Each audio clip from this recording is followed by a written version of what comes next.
Greetings everyone, this is Wim the Cock, commentating a match between Matthew Tones and Emerson Lardie, and seems like I still have it's black-white vampires versus probably blue-white control, and this I'll try to adjust a bit. Thought I had adjusted it beforehand, but apparently not. I should probably be commentating the match, but as we see, it's only turn 3 right now. Not much has happened yet. Martyr of Dusk being a creature that can just sacrifice and die, and then Walking Ballista, possibly a threat to this game. The negate is problematic as well, but Matthew made a good choice playing the token spell rather than Radiant Destiny, because probably my idea would be to play Radiant Destiny. I probably would have played Radiant Destiny there to get over the Walking Ballista, but we'll see how this works out. It might be he's playing around counter spells, knowing that the pumping is very important here. So we'll see how does he choose to do this.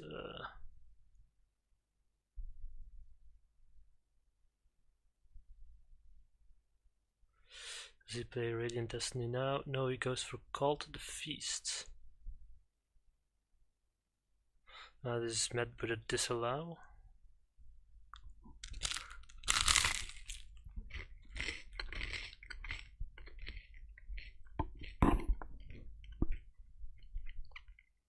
Probably shouldn't be eating whilst doing this, but I am hungry.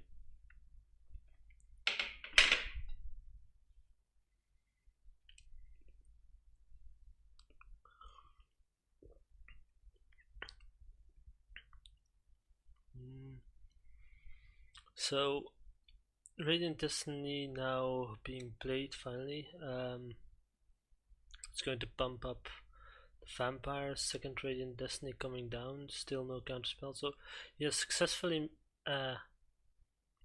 Matthew has successfully managed to work around all the counterspells to eventually be able to resolve Radiant Destiny. Teferi on the battlefield is going to give lots of value to Emerson Lardie. I'm not sure on this matchup, since I have played a lot of black-white vampires, but I really haven't come across the blue-white control deck as much as I would have thought I would. Heart of Kiran, pretty big one here.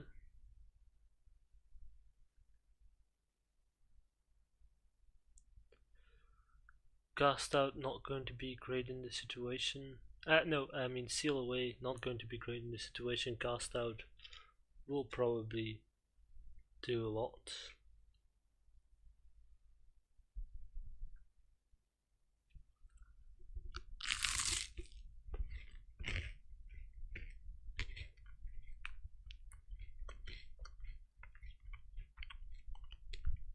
I think that's a Shivered Dunes that died there. I didn't really see it, but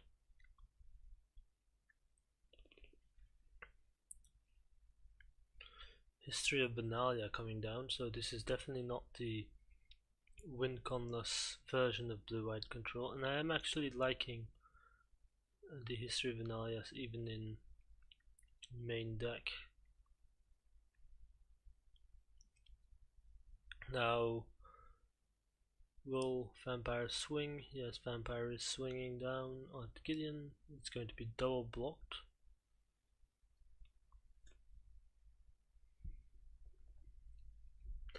If Matthew can find a token spell and have that token spell resolve, he has a pretty good chance, but this is the third History of Benalia coming down here, so, and a Khan. So it needs something like the well, that's actually pretty good.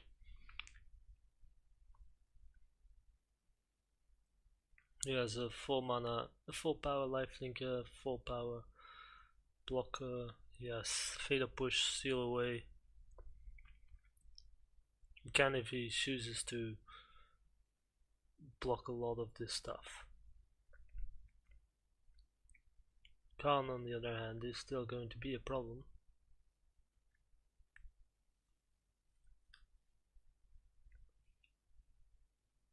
Oh, and they have vigilance, so seal away won't actually do much here. It seems that we'll just take it, and then a walking ballista for 3.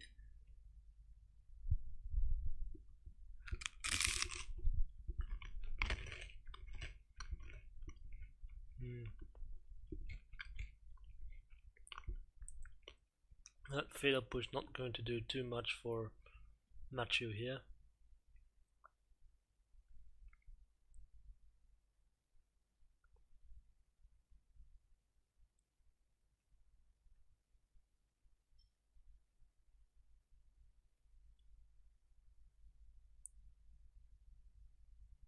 Seal away could be really good here now.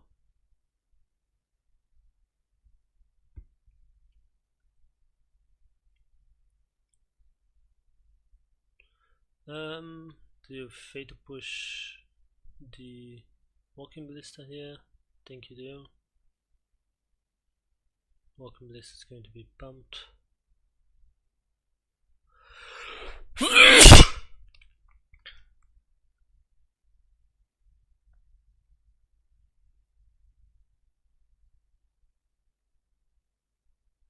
Probably would have been best to actually fatal push after the Claire blockers. That way, even if the lifelinker were to die, it would have actually stopped something from stopped fall damage from coming in.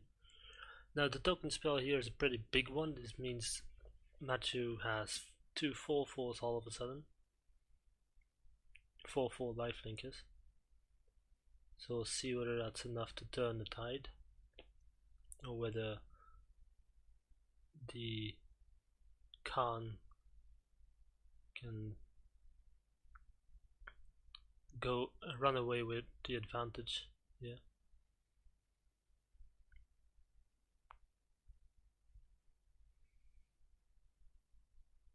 Dusk Legion's out, pretty good pickup.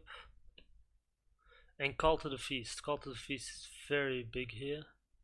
Matthew is going to combat first, trying to see whether there's anything, trying to bait out anything that could happen, and he seems to choose to play around counter spells. I think at this point, or perhaps playing around Fumigate is a possibility as well.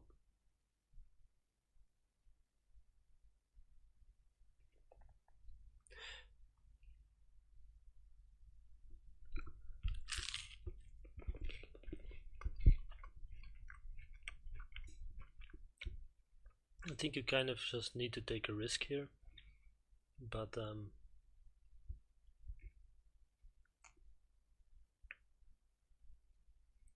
I am liking Emerson's build on the blue-white control, which seems more blue-white mid-range at this point. Not sure whether I'd play Shall I, but this is definitely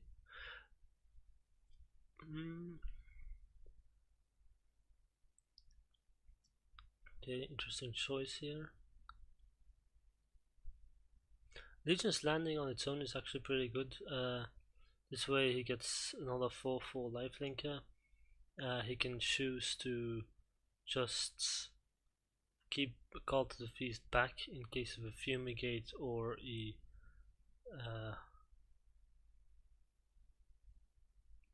sell the wreckage, and then just swing with 3 vampires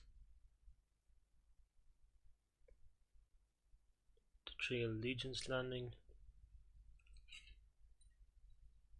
Choose to ignore the Gideon.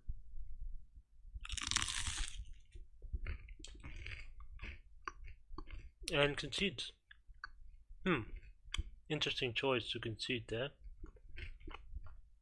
So there was a lot of life gain on the other part, outside the deck, I think. Or perhaps he had lethal because there wasn't enough life gain. Yeah, that must have been it. Emerson must have had lethal in the air because of the first strike and the Gideon.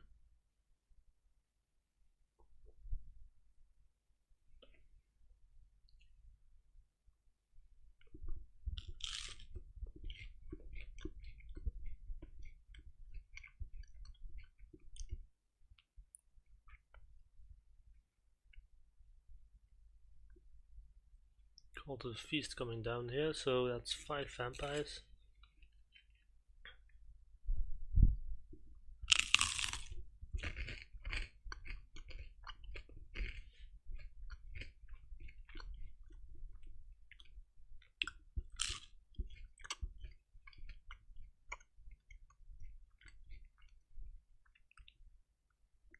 Say the Worldly being cycled here, I believe that's the second one.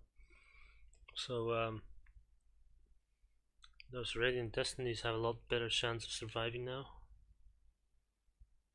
But they would have to go through caps. And I believe I just missed a Fumigate.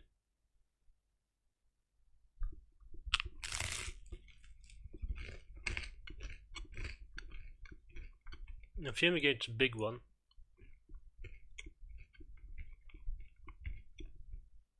Is that the third Forsake the Worldly he's been cycling?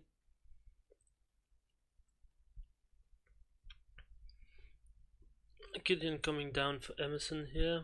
That shall probably be met by one of the Excellence Binding or Cast Outs.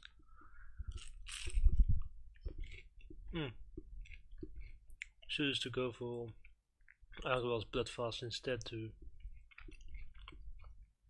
draw some extra cards.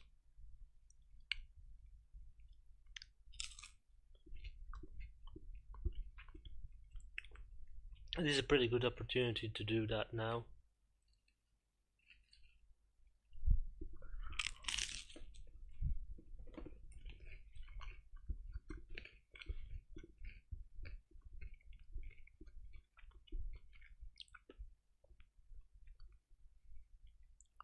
I really hope I'm not messing this up with eating, otherwise I'm just going to need to record the entire thing again.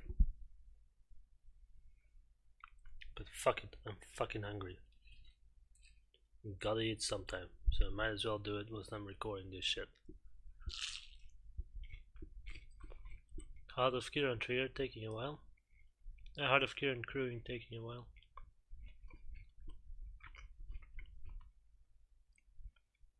I think Matthew takes this here, yeah.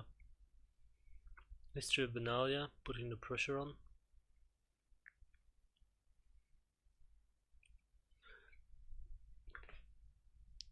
I wonder...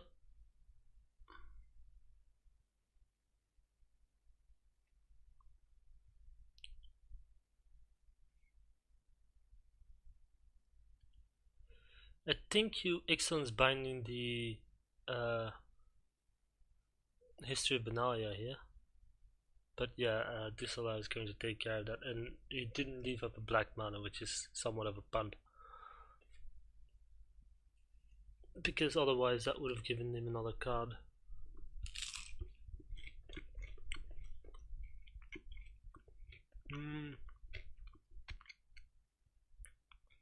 Do you keep trying to go for it?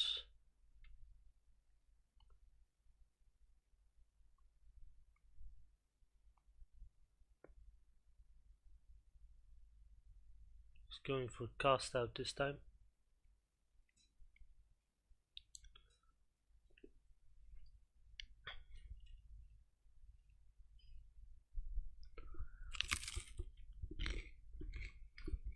And that Walking Bliss is a big play here. With no pump cards on the battlefield, all those 3 vampires will be dying to the triggers. Or apparently Dusk Legion Zealot will survive, but...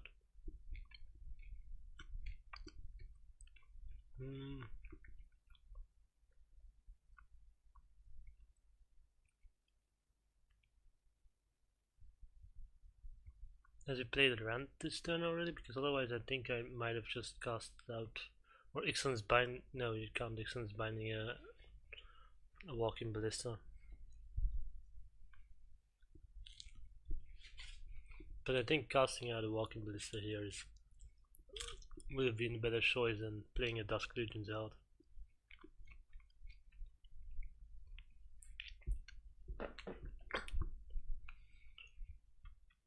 Even without the fact that he was able to crew the Heart of Kiran because of the walking ballista.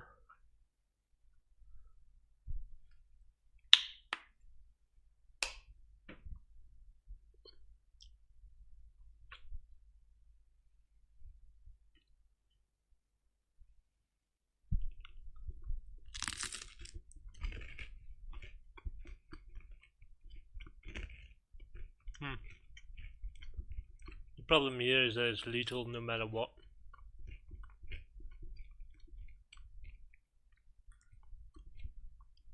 Well, I guess this way you can't prevent the lethal damage.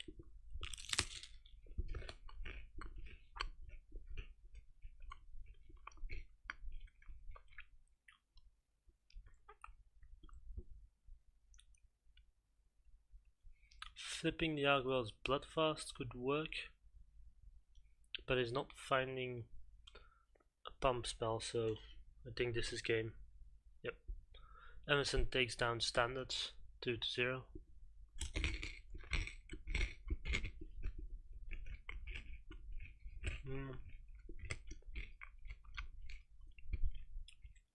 And I believe this is Matthew's green-white company deck, value deck, green-white value.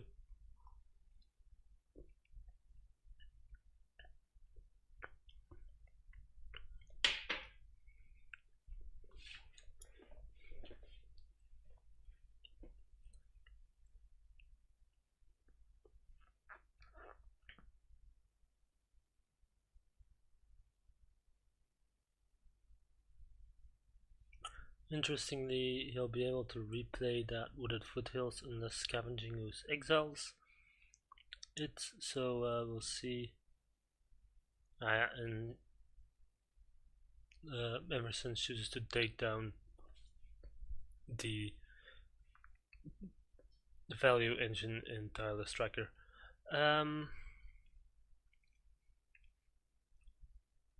He seems to be in a black-green value deck that is using the graveyard perhaps a bit more, not sure. I was expecting this to be the same matchup as Matthew versus Julia Corbin, because I know that Emerson played Spirits a lot and I think it's still a really cool deck. Collected Company coming down here for Matthew. Not a great hit, but it does get a flyer. Pojka Bok can take care of a graveyard.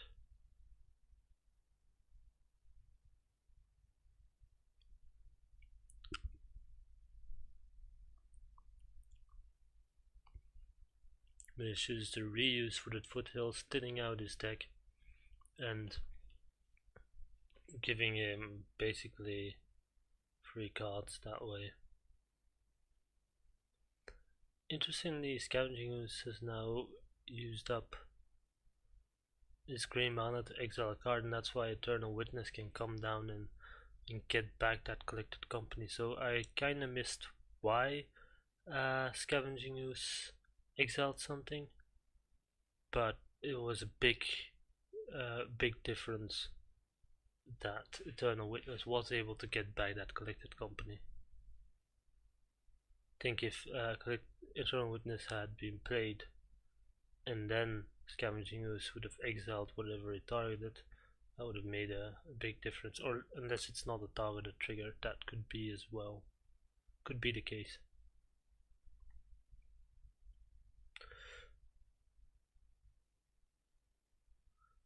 Wooded Foothills and ramming up Excavator doing good work here. Azazel lost but seeking, very interesting cards together with ramming up Excavator. And with Courser of Crucifix as well.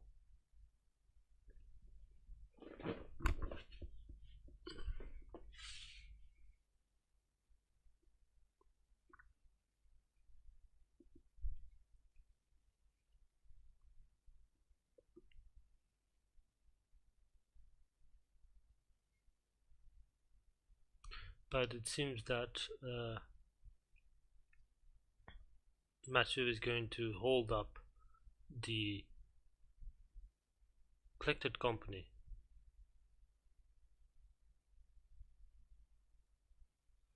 Inquisition of Kozlek going to be able to take down either Azusa, Courser of Krufix, or the second Ramanap excavator, probably taking down Azusa.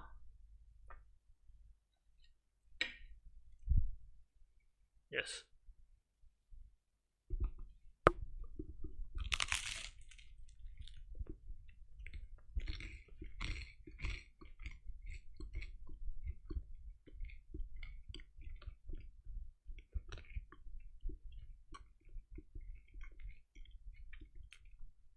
A pretty expensive Tassigur the Golden Fang coming down here for Emerson.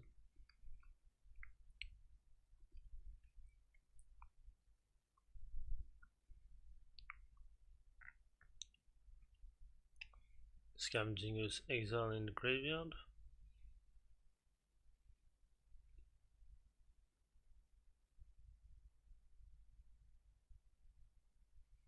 And collected company at the end step. And Knight of the Reliquary is a big hit here. Other one not as important. And then again, with all the fighting over the graveyard going on, not sure whether Knight of the Reliquary will really be able to become that big.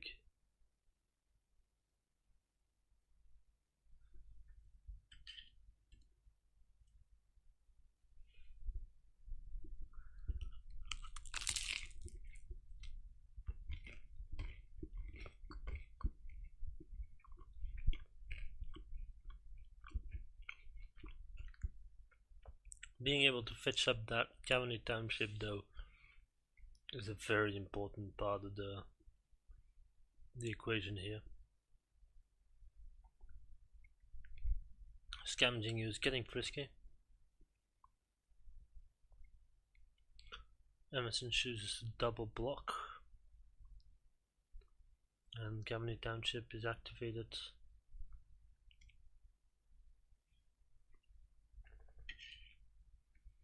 Which would have made the block, I think, trade all of them dead into the graveyard.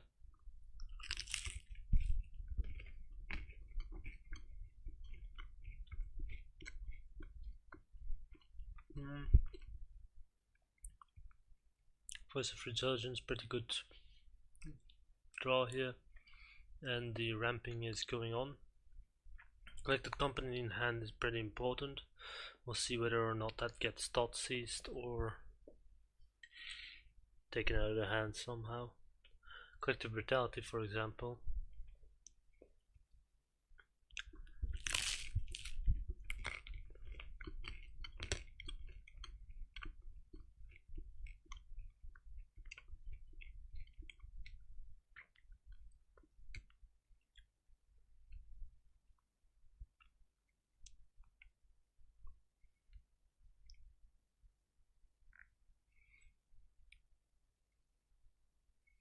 That elemental has become quite big with all the sheep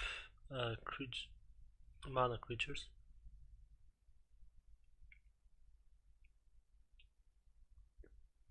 The second Voice of Resurgence is lurking. Of course that needs to die to be able to do much.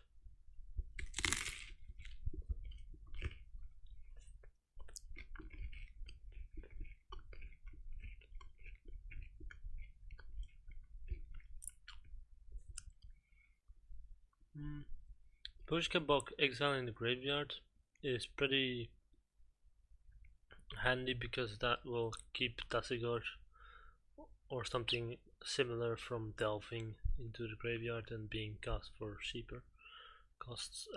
And interestingly enough, also Tarmogoyf isn't as strong as it would be if the Emerson's graveyard was still intact.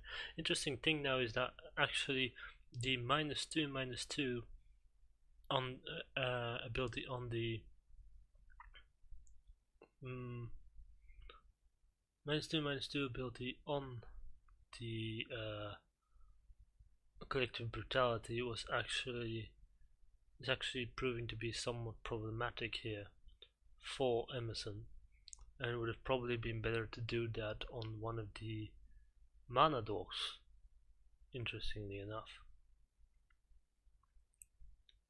So even Mind Sensor flashed in response to the fetch to try and prevent the Emerson from finding a green mana, but it did find an overgrown tomb. However, that had to enter the battlefield with shock. So even Mind Sensor still pretty powerful in this situation.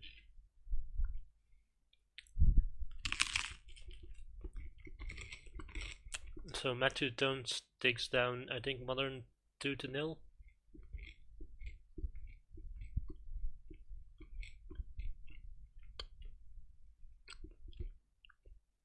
And we are moving to Reanimator in Legacy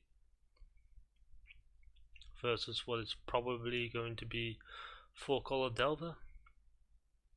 So Ponder being cast here takes down the ability from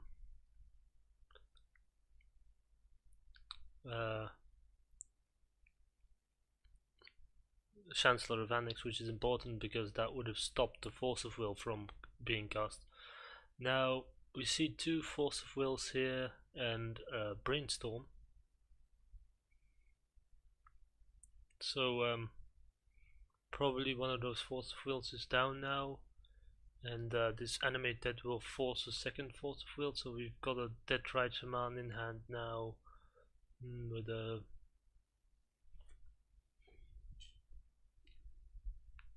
Dead Right Shaman, also a card that would have been pretty nasty if it has resolved on turn 1. No Chancellor of the Annex for in the opening hand for Matthew Jones here, but we are seeing Sire of Insanity, which is a ridiculously powerful card if it can be resolved. We also see a Lotus Petal and the Dark Ritual, so we could very well see this going off turn 1. Okay, probably Dark Ritual here, then Thoughtseize and Exhume. So what do we have in hand? Yeah, that's the Force of Will, that's going to be discarded, and Exhume is probably going to seal the deal here. Yep, and Matthew Jones with Reanimator takes down Legacy 2-0.